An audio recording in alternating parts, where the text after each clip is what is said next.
If you want to learn how I made this snow globe tumbler cup, then keep on watching. I got a glass cup that was specifically for snow globe cups. I'll have some of them linked below. I also made this cute whip topper. If you want to learn how to make that, I'll have that video linked. This is another one that I made. I'll also have the materials I used for this lid linked below, so I'll have the cups and everything in today's video below, as well as the whip lids. Firstly, you'll need something to put your solution in. I'm using clear glue for the solution. You can use vegetable glycerin. I also have a bunch of glitters. I want the snow globe to have pink glitters so that it matches the design that I drew. I got most of my glitter from Michaels, but you can also get them on Amazon. To seal the hole, I am using some UV resin. Now I know people use glue dots before they put UV resin on there, but I don't have any, so I just poured it in. In order to make the solution, I put 1/3 of Elmer's glue and I put 2/3 of water.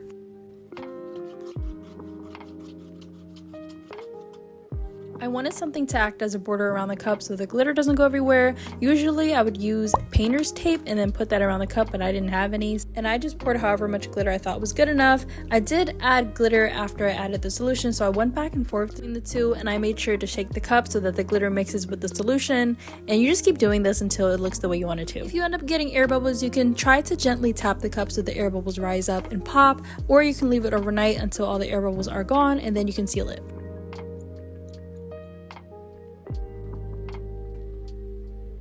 This is how it looks after I sealed it. It's not neat, I know, but this is a personal cup. I forgot to mention this, but you will need a UV light to cure the UV resin. I just used a nail lamp. If you like this video, be sure to subscribe for more easy crafty tutorials and small business tips, and I will see you in my next video.